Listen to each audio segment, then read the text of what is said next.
Hello guys, welcome to my YouTube channel concept Basta, जिसमें आज हम लोग पढ़ने वाले हैं वैलेंसी के बारे में। और वैलेंसी को पढ़ने से पहले हमें इलेक्ट्रॉनिक कॉन्फ़िगरेशन के बारे में जानकारी होना बहुत जरूरी होता है। तो आइए इलेक्ट्रॉनिक कॉन्फ़िगरेशन के बारे में पढ़ते हैं। तो इलेक्ट्रॉनिक कॉन्फ़िगरेशन का मतलब होता है अरेंजमेंट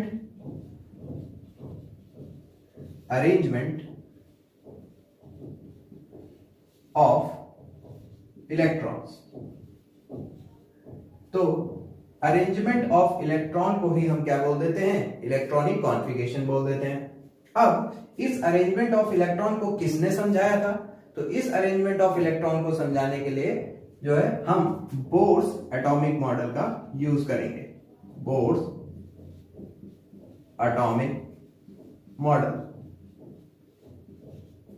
और बोर्स एटॉमिक मॉडल क्या है? बोर एक साइंटिस्ट थे जिन्होंने जो है अपना एक मॉडल सजेस्ट किया था, जो कि क्या है, उन्होंने ये बताया कि ये किसी एटम का न्यूक्लियस होगा और इस न्यूक्लियस में प्रोटॉन और न्यूट्रॉन होंगे और इसके चारों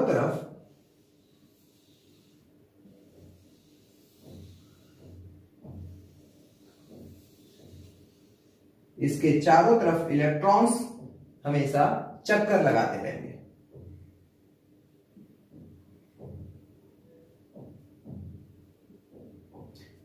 इनको बोर ने, ये जो इसके चारों तरफ एक पाथ है, इसको बोर ने सेल या ऑर्बिट कहा। इन्होंने ये बताया इन्हीं सेल और ऑर्बिट पे इलेक्ट्रॉन्स जो है चारों तरफ चक्कर लगाते रहते हैं। अब इन्होंने ये बताया कि अगर कोई भी इलेक्ट्रॉन न्यूक्लियस के जितना नजदीक होगा उसकी एनर्जी उतनी ही कम होगी। अगर इलेक्ट्रॉन न्यूक्लियस से जितना ज्यादा दूर होगा उसकी एनर्जी उतनी ही ज्यादा होगी। तो इसी को लेकर के उन्होंने इन सेल को एक नाम दिया, जिसे हम बोलते हैं K cell, L cell, M cell और एन सेल। इसको लेकर के बोर ने एक रूल बनाया जिसे हम बोलते हैं 2n² रूल। और इस रूल में जो n होता है वो नंबर ऑफ सेल्स को दिखाता है। अब यहां पर इन्होंने ये बताया कि इलेक्ट्रॉन इस रूल के अकॉर्डिंग ही इस पूरे ऑर्बिट में डिस्ट्रीब्यूट होंगे।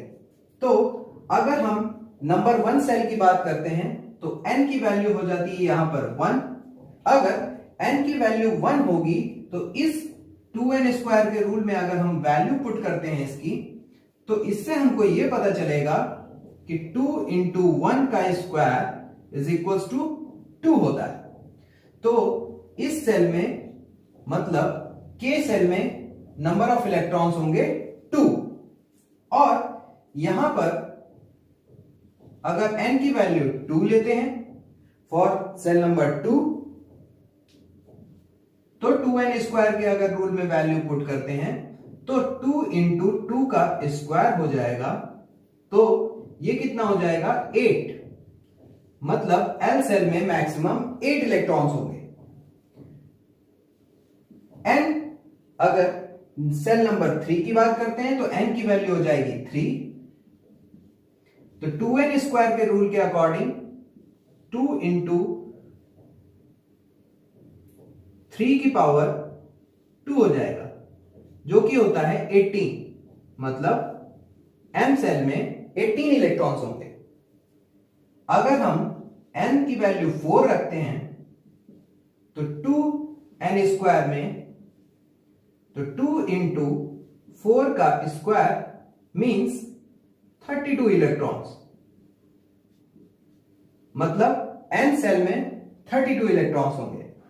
अब बात यहां पे अगर इसकी आती है कि इससे हम निकालते क्या हैं, तो इससे हम किसी भी पर्टिकुलर सेल में मैक्सिमम नंबर ऑफ इलेक्ट्रॉन्स निकालते हैं। Maximum number of electrons. इससे हमें यह पता चलेगा कि यहां पर या किसी भी सेल में कितने मैक्सिमम इलेक्ट्रॉन्स हो सकते हैं। तो इससे हमको यह पता चलता है कि के सेल में मैक्सिमम 2 इलेक्ट्रॉन्स, एल सेल में मैक्सिमम 8 इलेक्ट्रॉन्स, एम सेल में मैक्सिमम 18 इलेक्ट्रॉन्स और एन सेल में मैक्सिमम 32 इलेक्ट्रॉन्स हो सकते हैं। अगर किसी भी सेल में मैक्सिमम 2 इलेक्ट्रॉन हैं तो वो सेल जो होगी वो बहुत ही स्टेबल सेल होगी। अगर किसी सेल में 8 इलेक्ट्रॉन्स होंगे तो वो स्टेबल सेल मानी जाएगी। इसका मतलब ये होता है कि अगर किसी सेल में 8 इलेक्ट्रॉन्स हैं तो उसमें से इलेक्ट्रॉन को निकालना बहुत ही कठिन काम होगा, उसमें से इजीली हम इलेक्ट्रॉन को नहीं निकाल पाएंगे। तो वो क्या कहलाती है? Stable cell. अगर स्टेबल सेल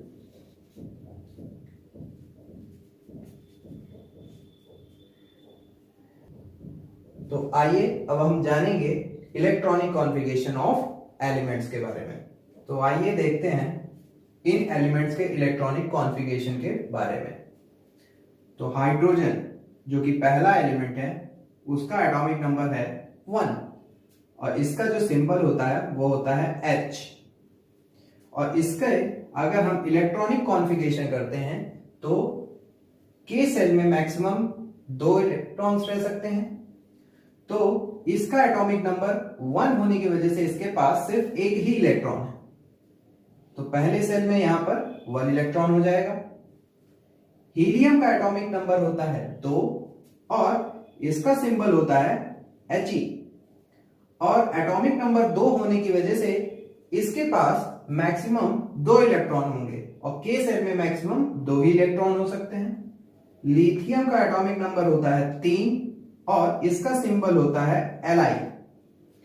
और जैसा कि हम जानते हैं कि के सेल में मैक्सिमम 2 ही इलेक्ट्रॉन हो सकते हैं, तो पहली सेल में 2 इलेक्ट्रॉन हो जाएंगे और बाकी का जो बचा 1 इलेक्ट्रॉन है वो नेक्स्ट सेल जो कि क्या है एल सेल में चला जाएगा। बेरिलियम का एटॉमिक नंबर होता है 4 और इसका सिंबल होता है Be। जैसा कि हम जानते हैं कि के सेल में 2 इलेक्ट्रॉन होगा तो 2 पहले सेल में चले जाएंगे और बाकी के बचे जो 2 इलेक्ट्रॉन्स हैं वो नेक्स्ट सेल एल में चले जाएंगे। बोरॉन का एटॉमिक नंबर होता है 5 और इसका सिंबल होता है B। पहले सेल में 2 इलेक्ट्रॉन और दूसरी सेल में जो बाकी के बचे 3 इलेक्ट्रॉन्स हैं वो चले जाएंगे। कार्बन का सिंबल होता है C और एटॉमिक नंबर है 6। पहले सेल में 2 इलेक्ट्रॉन और दूसरी सेल 4 इलेक्ट्रॉन्स चले जाएंगे। नाइट्रोजन का सिंबल होता है N और एटॉमिक नंबर 7। तो पहले सेल में 2 इलेक्ट्रॉन्स और नेक्स्ट सेल में बाकी के बचे हुए 5 इलेक्ट्रॉन्स चले जाएंगे। ऑक्सीजन का सिंबल होता है O।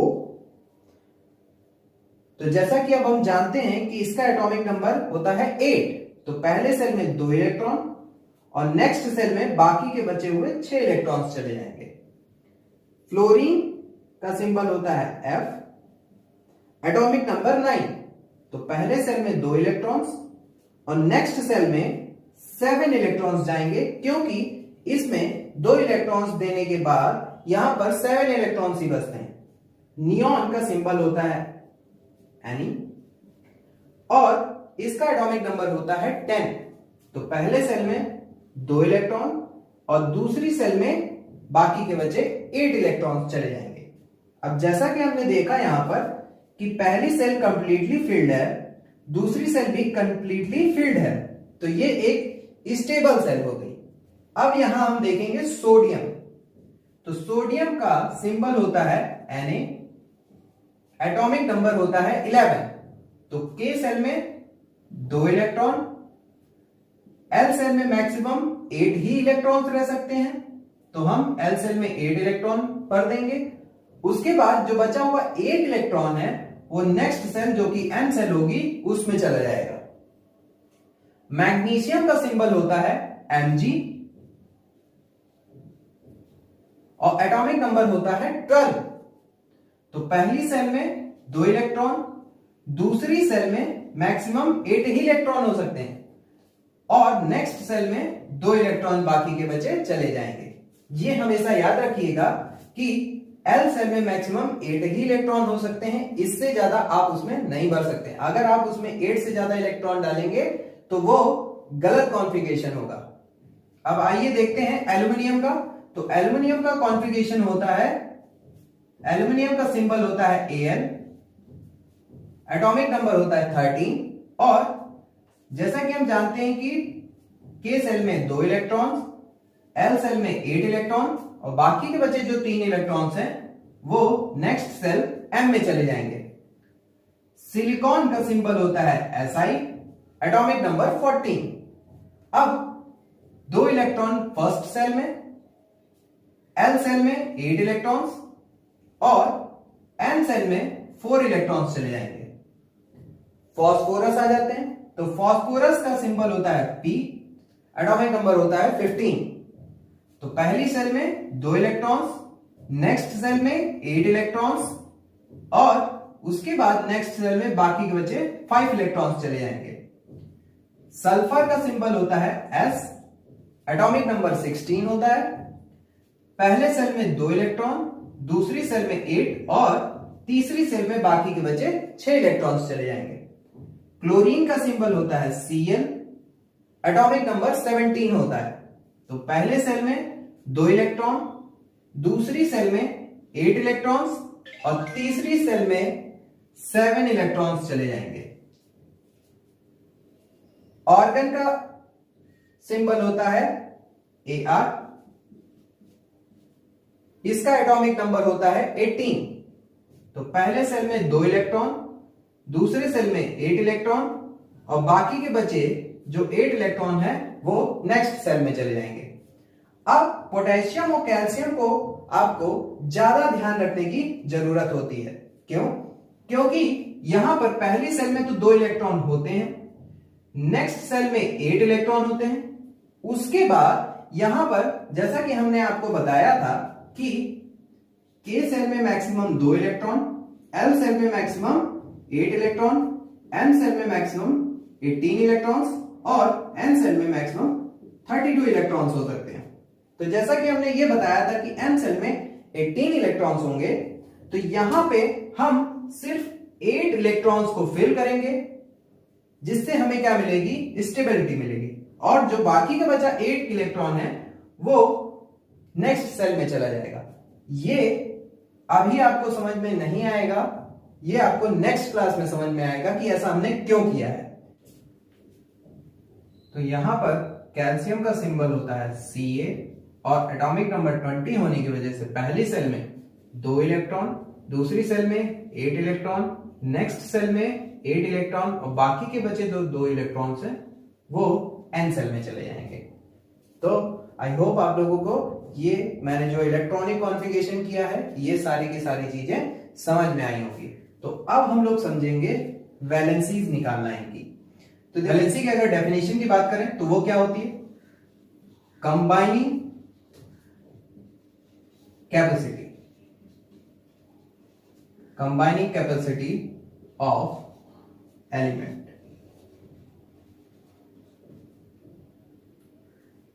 यहां पे एक और बात हम कह सकते हैं,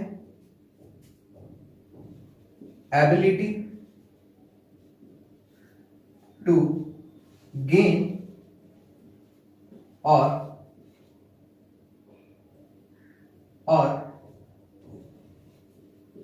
लूज इलेक्ट्रॉन्स। तो इसको समझिएगा यहां से कि मैंने क्या कहा कि कंबाइनिंग कैपेसिटी ऑफ एलिमेंट्स, कोई भी एलिमेंट किस एटम के साथ कितना कंबाइंड हो सकता है, या एबिलिटी टू गेन और लूज इलेक्ट्रॉन, कोई भी एटम कितने इलेक्ट्रॉन्स को लूज कर सकता है या गेन कर सकता है। अब यहां पे मेरी बात को समझिएगा, एलिमेंट्स की वैलेंसी हम कैसे निकालेंगे। तो हाइड्रोजन के ये क्या होता है, ये कौन सा सेल है? तो ये इसका आउटर मोस्ट सेल होता है। तो हाइड्रोजन के आउटर मोस्ट सेल में एक ही इलेक्ट्रॉन है, तो ये सिर्फ एक इलेक्ट्रॉन को क्या कर सकता है? लूज कर सकता है। अब तो इसकी वैलेंसी क्या हो जाएगी? 1 हो जाएगी। हीलियम के आउटर मोस्ट सेल में 2 इलेक्ट्रॉन होते हैं और के सेल इसका कंप्लीटली फिल्ड है। अगर किसी भी एलिमेंट का कोई भी सेल कंप्लीटली फिल्ड होगा तो उसकी वैलेंसी 0 हो जाती है। तो हीलियम की वैलेंसी क्या हो गई? 0 हो गई। लिथियम के आउटर मोस्ट सेल में 1 इलेक्ट्रॉन है, तो ये 1 इलेक्ट्रॉन को क्या कर सकता है? लूज कर सकता है। तो इसकी वैलेंसी क्या हो जाएगी? 1 हो जाएगी। बेरिलियम के आउटर मोस्ट सेल में 2 इलेक्ट्रॉन है, तो ये अपने 2 इलेक्ट्रॉन को क्या कर सकता है? लूज कर सकता है। तो यहां पर इसकी वैलेंसी क्या हो जाएगी? 2 हो जाएगी। बोरॉन अपने आउटर मोस्ट सेल से 3 इलेक्ट्रॉन को लूज कर सकता है, तो इसकी वैलेंसी 3 हो जाएगी। और कार्बन अपने आउटर मोस्ट सेल से 4 इलेक्ट्रॉन्स को लूज कर सकता है, तो इसकी वैलेंसी 4 हो जाएगी। अब यहां पर क्या आ जाता है? नाइट्रोजन आ जाता है। अब देखिएगा यहां पर कि इसके आउटर मोस्ट सेल में 5 इलेक्ट्रॉन है, तो ये लूज नहीं करेगा इलेक्ट्रॉन को, ये क्या करेगा? गेन करेगा इलेक्ट्रॉन को।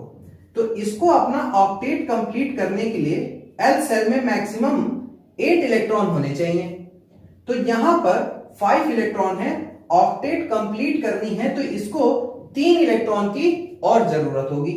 तो यहां पर ये क्या करेगा? 3 इलेक्ट्रॉन किसी से गेन करेगा, तो इसकी वैलेंसी वही हो जाती है जितने इलेक्ट्रॉन ये गेन करता है। तो यहां पर हमने देखा कि इसने 3 इलेक्ट्रॉन गेन किए हैं, तो इसकी वैलेंसी क्या हो जाएगी? 3 हो जाएगी।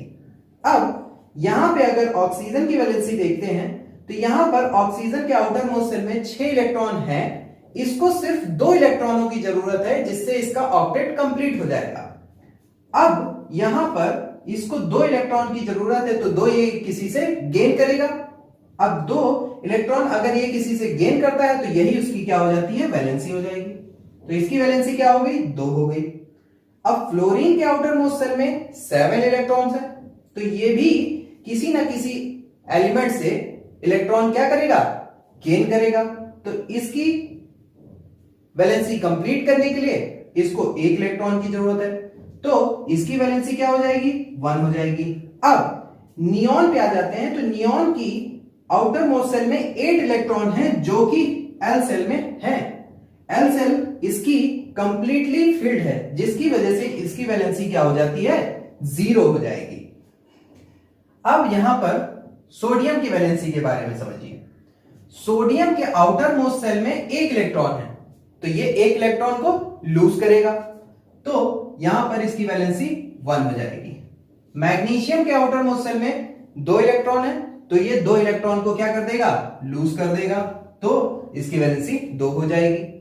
एल्यूमिनियम के आउटर मोस्ट सेल में 3 इलेक्ट्रॉन है, तो ये तीनों इलेक्ट्रॉन अपने लूज करके इसकी वैलेंसी क्या हो जाएगी? 3 हो जाएगी। सिलिकॉन के आउटर मोस्ट सेल में 4 इलेक्ट्रॉन्स है, तो ये क्या करेगा? 4 इलेक्ट्रॉन इसकी वैलेंसी हो जाएगी। अब यहां पर फास्फोरस के आउटर मोस्ट सेल में 5 इलेक्ट्रॉन आ जाते हैं, तो अगर किसी भी सेल में 5, 6, 7 इलेक्ट्रॉन्स होंगे तो उसको हमेशा क्या करेंगे कि वो किसी से इलेक्ट्रॉन को गेन करेंगे। तो गेन करेंगे तो इसके कंप्लीट करने के लिए 8 इलेक्ट्रॉन होने चाहिए। यहां पर है 5 इलेक्ट्रॉन, तो बचे हुए 3 इलेक्ट्रॉन जो ये किसी एलिमेंट से गेन करेगा वही इसकी क्या हो जाएगी? वैलेंसी हो जाएगी।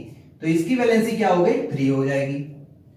अगर इसके आउटर मोस्ट सेल में देखते हैं तो 6 इलेक्ट्रॉन है, ऑक्टेट कंप्लीट करने के लिए 2 इलेक्ट्रॉन चाहिए, तो यहां पर इसकी वैलेंसी क्या हो जाती है? 2 हो जाएगी। क्लोरीन के आउटर मोस्ट सेल में 7 इलेक्ट्रॉन है, ऑक्टेट कंप्लीट करने के लिए या 8 इलेक्ट्रॉन को कंप्लीट करने के लिए इसको मैक्सिमम 1 इलेक्ट्रॉन की ही जरूरत है, तो इसकी वैलेंसी 1 हो जाएगी। अब ऑर्गन की वैलेंसी की बात करते हैं, तो ऑर्गन के outermost cell completely filled है, जिसकी वजह से इसकी वैलेंसी क्या हो जाएगी? 0 हो जाएगी। पोटेशियम के आउटर मोस्ट सेल में 1 इलेक्ट्रॉन है, तो 1 इलेक्ट्रॉन को ये क्या कर देगा? लूज कर देगा, तो इसकी वैलेंसी क्या हो जाएगी? 1 इलेक्ट्रॉन हो जाएगी, 1 हो जाएगी। कैल्शियम के आउटर मोस्ट सेल में 2 इलेक्ट्रॉन है, तो इसकी वैलेंसी क्या हो जाएगी? 2 हो जाएगी। तो यहां से हमने देखा कि 1 से लेके 20 तक के वैलेंसी के बारे में सीखा।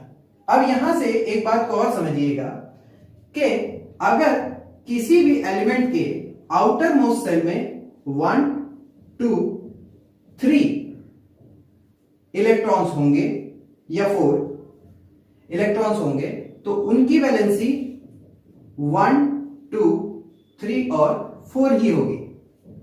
लेकिन अगर किसी भी सेल में 5, 6, 7 इलेक्ट्रॉन्स होंगे तो उसको हमेशा 8 में से माइनस करके ही लिखा जाएगा। लाइक अगर किसी भी एलिमेंट के आउटर मोस्ट सेल में 5 इलेक्ट्रॉन्स हैं तो उसको हमेशा 8 में से 5 को हम माइनस कर देंगे और उसके बाद क्या आ जाता है, 3 आ जाता है, तो वही उसकी क्या हो जाती है, वैलेंसी हो जाएगी।